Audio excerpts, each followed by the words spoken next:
Johnny master 70కి పైగా సినిమాలకి choreography చేసి మంచి పేరు సంపాదించుకున్నాడు. అభిమాన హీరో పవన్ కళ్యాణ్తో పాటు నితిన్, బన్నీ, రామ్ చరణ్, ఎన్టీఆర్ లాంటి స్టార్ హీరోలకి గ్యారంటీ కొరియోగ్రాఫర్. స్టోరీ టెల్లింగ్ కొరియోగ్రాఫర్గా పేరుగాంచిన ఆయన ఎన్నో అవార్డులు సొంతం చేసుకున్నాడు. ఇటీవల ఏపీలో జరిగే ఎన్నికల్లో జనసేన పార్టీకి స్టార్ క్యాంపెయినర్గా పొలిటికల్ ఎంట్రీ కూడా ఇచ్చాడు. ఇక మెకానిక్గా కెరియర్ మొదలుపెట్టి స్టార్ కొరియోగ్రాఫర్గా ఎదిగాడు. అయితే మూవీ డైరెక్టర్ అవుదామనుకునే సినీ ఫీల్డ్లోకి వచ్చి డాన్స్ మాస్టర్ ఎలా అయ్యాడు? అవకాశాల కోసం చెప్పులు అరిగేలా తిరుగుతూ కొరియోగ్రాఫర్గా ఛాన్సులు ఎలా వచ్చాయి? వరుసగా సినిమాల్లో ఛాన్సులు దక్కించుకుంటూ ఇటీవల వివాదాల్లో చిక్కుకుంటూ ఎందుకు వార్తల్లో నిలుస్తున్నాడు? ఇలా ఎలిగేషన్స్ రావడానికి కారణం వారేనా? జానీ మాస్టర్ ఎదుగుదలని తట్టుకోలేక ఇలా టార్గెట్ చేశారా? జానీ మాస్టర్ గురించి మీకు తెలియని ఎన్నో నమ్మలేని నిజాలు ఇప్పుడు ఈ వీడియోలో మనం తెలుసుకుందాం. స్కిప్ చేయకుండా పూర్తిగా చూసేయండి.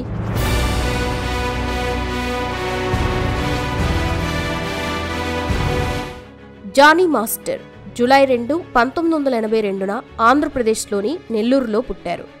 షేక్ ఉమయిన్ బాషా, బీబీజాన్ దంపతులకి జానీ పుట్టాడు. జానీ మాస్టర్ అసలు పేరు షేక్ జానీ బాషా. జానీ మాస్టర్ తండ్రి 3 లారీల్ని నడుపుతూ జీవనం కొనసాగించేవాడు. జానీకి ఒక సోదరి కూడా ఉంది. జానీ చిన్నప్పటి నుంచి కొంత అల్లరిగా ఉండేవాడు. చదువుపై ఇంట్రెస్ట్ ఉండేది కాదు. కేవలం 3వ తరగతి వరకే చదువుకున్నారు. ఇక టైంపాస్గా తిరిగేవాడు. ఇలా తిరుగుతూ ఉంటే చెడిపోతాడేమో అని మెకానిక్ వర్క్ నేర్పించారు.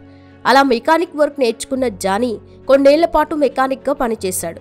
ఆ తర్వాత కొన్ని రోజులు జేసీబీ డ్రైవర్గా కూడా పనిచేశాడు. ఇక ఆ తర్వాత నవరంగ్ జాబ్ అనే దాంట్లో పనిచేస్తూ పెళ్లి డాన్సులు చేసేవాడట. ఈ క్రమంలోనే చిట్టిబాబు మాస్టర్ గ్రూప్లో ప్రభుదేవ మాస్టర్ సాంగ్ అయిన ముక్కాముల అనే పాటకి డాన్స్ చేసి అందరి మన్ననలు పొందాడు. ఈ డాన్స్కి జానీ మాస్టర్ని అందరూ తెగ పొగిడారట. ఇక అప్పుడు చిట్టిబాబు మాస్టర్ జానీ మాస్టర్ని తన గ్రూప్లో చేరమని అడగ్గా ఆయన అంతలా ఇంట్రెస్ట్ చూపించలేదు. ఆయనకి నో చెప్పాడు. ఇక ఆ తర్వాత జానీ మాస్టర్ మేనత్త ఇల్లు నెల్లూరుకి దగ్గర ఉండడంతో అక్కడ కూడా ఎక్కువే ఉండేవాడట. వారి ఊరిలో పెన్నా నది ఉంది. సాయంత్రం కాగానే ఫ్రెండ్స్ కలిసి ఆ నది వద్దకు వెళ్లి ముచ్చట్లు పెట్టేవారట. ఈ క్రమంలోనే ఒకరోజు ఆ ఆడ శిశువుని ఓ పంది తింటూ ఉండగా చూశాడు. వెంటనే దగ్గర వెళ్లి చూశాడు. ఆడ శిశువును పంది తినడంతో కంటతడి పెట్టాడు. కేవలం ఆడపిల్ల అని ఇలా వదిలేశారని, డబ్బుంటే ఇలా పడేసేవారు కాదేమో అనుకున్నాడు. పెంచుకునేవారు కదా అని అనుకుని ఎలాగైనా డబ్బు సంపాదించాలని నిర్ణయించుకున్నాడు. డబ్బు ఎక్కువగా ఉన్న రంగాలు 1 రాజకీయం, 2 సినిమా, 3 బిజినెస్. వాటిలో సినిమా రంగం ఎంచుకున్నాడు. మరి సినీ ఇండస్ట్రీకి రావాలంటే ఏమైనా తెలుసుండాలిగా. ముందు నుంచి డాన్స్ వచ్చినా ఆయనకి డాన్స్ పై అంత ఇంట్రెస్ట్ ఉండేది కాదు. చదివేమో లేదు. డైరెక్టర్ అవ్వాలని ఫిక్స్ అయ్యాడు. హైదరాబాద్ వెళ్లాలని ఇంట్లో చెప్పేశాడు. ఇంట్లో ఒప్పించి హైదరాబాద్ వచ్చాడు. ఇక డాన్స్ చేస్తూ అసిస్టెంట్ డైరెక్టర్గా ఛాన్స్ కొట్టాలని చూశాడు. అయితే డాన్స్ చేయాలంటే కార్డు పొందాలి. మొత్తానికి డబ్బులు కట్టి ఆ డాన్స్ కార్డ్ అయితే పొందాడు. ఇలా కొన్ని సినిమాల్లో గ్రూప్ డాన్సర్గా చేసేవాడట.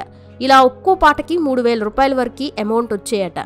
ఇవేగాక ఇంటి నుంచి జానీకి అతని తండ్రి నెలకి 4,000, 5,000 రూపాయలు పంపేవాడట. అయితే అతని లక్ష్యం మాత్రం డైరెక్టర్. అప్పుడు స్టార్ డైరెక్టర్లైన పూరి జగన్నాథ్, వివి వినాయక్ దగ్గర అసిస్టెంట్ డైరెక్టర్ ఛాన్స్ కొట్టాలని చూశాడట. అయినా ఒక్క ఛాన్స్ కూడా రాలేదట. ఇవన్నీ కాదు, తానే ఒక స్టోరీ రాసుకుని తన అభిమాన హీరో పవన్ కళ్యాణ్తో ఒక సినిమా తీయాలని అనుకున్నాడు. డైరెక్టర్ చేస్తానని కాళ్ళు అరిగేలా తిరిగిన అవకాశం మాత్రం రాలేదు. అదే సమయంలో D3కి ఛాన్స్ వచ్చింది. ఆ షో కొరియోగ్రాఫర్గా పనిచేశాడు. అయితే సినిమాల్లో మాత్రం అవకాశాలు మాత్రం రాలేదు. ఈ క్రమంలోనే కొన్ని పరిచయాలతో పవన్ కళ్యాణ్ దగ్గరికి ఒక స్టోరీ పట్టుకుని వెళ్ళాడు. ఇప్పుడు డేట్స్ లేవు, 4 ఏళ్ల తర్వాత చూద్దామని చెప్పాడట. ఇక అప్పటి నుంచి పవన్ కళ్యాణ్ షూటింగ్ ఎక్కడ ఉంటే అక్కడికి వెళ్ళేవాడు. ఎంతలా అంటే పవన్ కళ్యాణ్కి విరక్తి కలిగించేలా పోయాడట. కట్ చేస్తే ఇక జానీ మాస్టర్కి ఎన్ని రోజులుగా కొరియోగ్రాఫర్గా అవకాశం రాలేదు. ఈ క్రమంలోనే మగధీరాలో ఓ సాంగ్ కావాలని రాజమౌళి అడిగారట. ఇక సొంతగా 50,000 రూపాయలు ఖర్చు పెట్టుకుని సాంగ్ షూట్ చేసి ఇచ్చాడు. అది చూసిన రాజమౌళి ఈ సినిమాలో ఛాన్స్ ఇవ్వడం కుదరదన్నాడట. దీంతో జానీ మాస్టర్ డిప్రెషన్లోకి వెళ్ళిపోయాడు. అప్పుడే జానీకి సిరాజ్ పరిచయం అయ్యాడట. ఇద్దరూ ఒకే రూమ్లో ఉండేవారట. ఇక ఇప్పుడే జానీ జీవితానికి కీలక మలుపు అని చెప్పొచ్చు. ఇలా అతిగా ఖర్చులు పెట్టొద్దని, డబ్బులు ఆదా చేయాలని చెప్పేవాడట. తానే జానీ డబ్బులు తీసుకుని ఖర్చు పెట్టేవాడట. ఆ తర్వాత సిరాజ్కి ఉద్యోగం రావడంతో సౌదీకి వెళ్ళిపోయాడు. ఆ తర్వాత కొన్ని రోజులకి సిరాజ్ ఓ ప్రమాదంలో మరణించారట. ఇక అప్పటి నుంచి 3 నెలలకి జానీ మాస్టర్ ఏడుస్తూనే ఉండేవాడట. ఇక అప్పుడే హీరో నితిన్ ఫోన్ చేసి ద్రోణ సినిమా కొరియోగ్రఫీ చేస్తావా అని అడిగాడట. అలా ఫస్ట్ ఛాన్స్ వచ్చింది. ఆ సినిమాలో ఏ మాయ చేసావే పాటకి కొరియోగ్రఫీ చేశాడు. ఆ తర్వాత వరుసగా నితిన్ సినిమా రెచ్చిపో కూడా చేశాడు. ఆ తర్వాత మరో నితిన్ మూవీలో కూడా కొరియోగ్రఫీ చేశాడు. ఇక ఆ తర్వాత అవకాశాలు రాలేదు. ఈ క్రమంలోనే రాజమౌళి, సునీల్ హీరోగా నటించిన మర్యాద రామన్న సినిమాలో రాయ అనే సాంగ్ కొరియోగ్రాఫర్గా చేయమని అవకాశం ఇచ్చాడు. అలా తర్వాత రచ్చ సినిమాలో దిల్లక్ దిల్లక్ తా అనే పాట కొరియోగ్రఫీ చేశాడు. ఆ తర్వాత వరుసగా రామ్ చరణ్ సినిమాలు అన్నిటికీ కొరియోగ్రఫీ చేశాడు. వెంటనే బన్నీ కూడా జానీకి ఆఫర్లు ఇచ్చాడు. ఇక జూనియర్ ఎన్టీఆర్ కూడా తన సినిమాల్లో కొన్ని సాంగ్స్కి కొరియోగ్రాఫర్గా అవకాశం ఇచ్చాడు.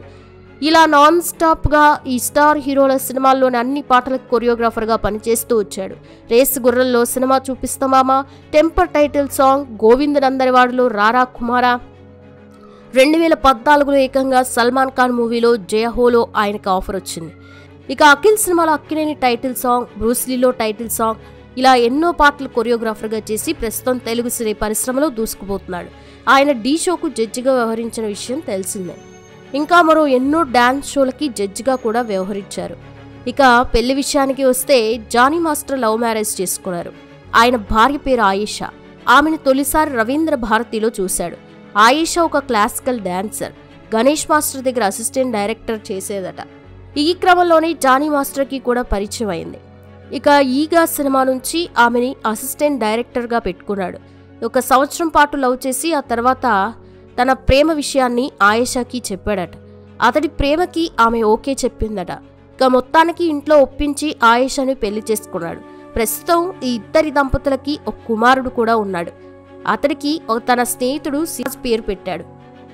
అయితే అతడి కుమారుడు పుట్టినప్పుడు అవకాశాలు లేవట. ఆమె భార్య ఆయేషా డెలివరీ టైంలో ₹1 లేవట. డాక్టర్ దగ్గరికి వెళ్తే ఆపరేషన్ చేయాలని, పరిస్థితి సీరియస్గా ఉందని చెప్పారట. ఆ సమయంలో రామ్ చరణ్కి చెప్పడంతో అపోలో ఆసుపత్రిలో ఉచితంగా ట్రీట్మెంట్ చేయించాడు. ఇక అప్పటి నుంచి రామ్ చరణ్ అంటే చాలా అభిమానమట. ఇక జానీ మాస్టర్ ఎన్నో అవార్డులు సొంతం చేసుకున్నాడు. 70కి పైగా సినిమాలకు కొరియోగ్రాఫర్గా పనిచేశాడు. రీసెంట్గానే నేషనల్ అవార్డు సాధించి అందరి దృష్టిలో పడ్డాడు. అరబిక్ కుత్తు పాటకి అవార్డు వచ్చింది. రీసెంట్గా తిరు మూవీ పాటకి నేషనల్ అవార్డు వచ్చింది. అలా 2 సార్లు జాతీయ స్థాయిలో జానీ మాస్టర్ సత్తా చాటాడు. మంచి పేరు, గుర్తింపు అయితే తెచ్చుకున్నాడు. జనసేన పార్టీకి స్టార్ క్యాంపెయినర్గా ఇటీవల ఏపీలో జరిగిన ఎన్నికల్లో కూడా పనిచేశాడు. ఇక అది పక్కన పెడితే జానీ మాస్టర్ పర్సనల్ లైఫ్కి సంబంధించి బాగా వార్తల్లో నిలుస్తున్నాడు. Bengaluru rave party Telugu cinema ఇండస్ట్రీలో తీవ్ర కలకలం రేపిన సంగతి తెలిసిందే. పలువురు టాలీవుడ్ ప్రముఖులు ఈ పార్టీలో పాల్గొన్నట్టు వార్తలు రాగా పలువురు వివరణ కూడా ఇచ్చారు. ఇదే రేవ్ పార్టీలో జానీ మాస్టర్ కూడా ఉన్నట్లు ప్రచారం జరిగింది.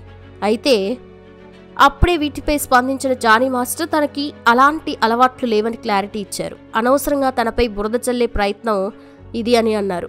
ఇలా ఇప్పుడు ప్రచారాలు చేసే గుంటనక్కల ఏడుపులు తొందరలోనే వింటామని జానీ మాస్టర్ గట్టిగా కౌంటర్ ఇచ్చారు. ఇక తాజాగా ఓ అమ్మాయిని లైంగికంగా వాడుకుని మోసం చేశాడని జానీ మాస్టర్పై కేసు నమోదైంది. అయితే ఇలాంటి వాటితో జానీ మాస్టర్ తన స్థాయిని తాను తగ్గించుకుంటున్నాడు. ఇప్పుడు సోషల్ మీడియాలో జానీ మాస్టర్ని జనాలు ఏకిపారేస్తున్నారు. గత కొంతకాలంగా జానీ మాస్టర్ తన లైంగికంగా వేధిస్తున్నాడంటూ అసిస్టెంట్ డాన్స్ మాస్టర్ పోలీసులకి ఫిర్యాదు చేసింది. తనని పలుమార్లు సెక్స్ కోరిక తీర్చమని వేధించాడని బాధితురాలు వాపోయింది. అంతేకాదు, కోరిక తీర్చుకుంటే ఇండస్ట్రీలో లేకుండా చేస్తానని బెదిరించాడని, షూటింగ్ జరుపుతున్న టైంలో నా వ్యాన్లోకి వచ్చి తన ప్యాంట్ జిప్ తీసి నాపై బలవంతం చేశాడని తన ఫిర్యాదులో సదరు యువతి పేర్కొంది. ఇదిలా ఉంటే జానీ మాస్టర్ వివాదంపై జనసేన రియాక్ట్ అయింది. రాయదుర్గం పోలీస్ స్టేషన్లో జానీ మాస్టర్పై కేసు నమోదైన నేపథ్యంలో ఆయన పార్టీ కార్యక్రమాలకు దూరంగా ఉండాలని ఆదేశిస్తూ జనసేన ఓ ప్రకటన కూడా విడుదల చేసింది. మరి దీనిపైన జానీ మాస్టర్ మాత్రం బయటకు వచ్చి సమాధానం చెప్పలేదు. మరోవైపు ఆయన ఫ్యాన్స్ ఇలా కావాలనే కొందరు పనిగట్టుకుని తప్పుడు ఎలిగేషన్స్లలో ఇరికిస్తారని అంటున్నారు. ఇప్పుడు ఈ విషయం హాట్ టాపిక్గా మారింది. ఇక ఈ వివాదంపై టాలీవుడ్ లైంగిక వేధింపుల పరిష్కార ప్యానెల్ సభ్యులు స్పందించారు. దీనిపై విచారణ కొనసాగుతోందని, కొన్ని రోజుల్లో దీనిపై క్లారిటీ వస్తుందని చెప్పారు. మరి దీనిపై జానీ మాస్టర్ ఎలా స్పందిస్తారు? ఈ కేసులో రానున్న రోజుల్లో ఎలాంటి ట్విస్టులు చోటు చేసుకుంటాయో వేచి చూడాలి.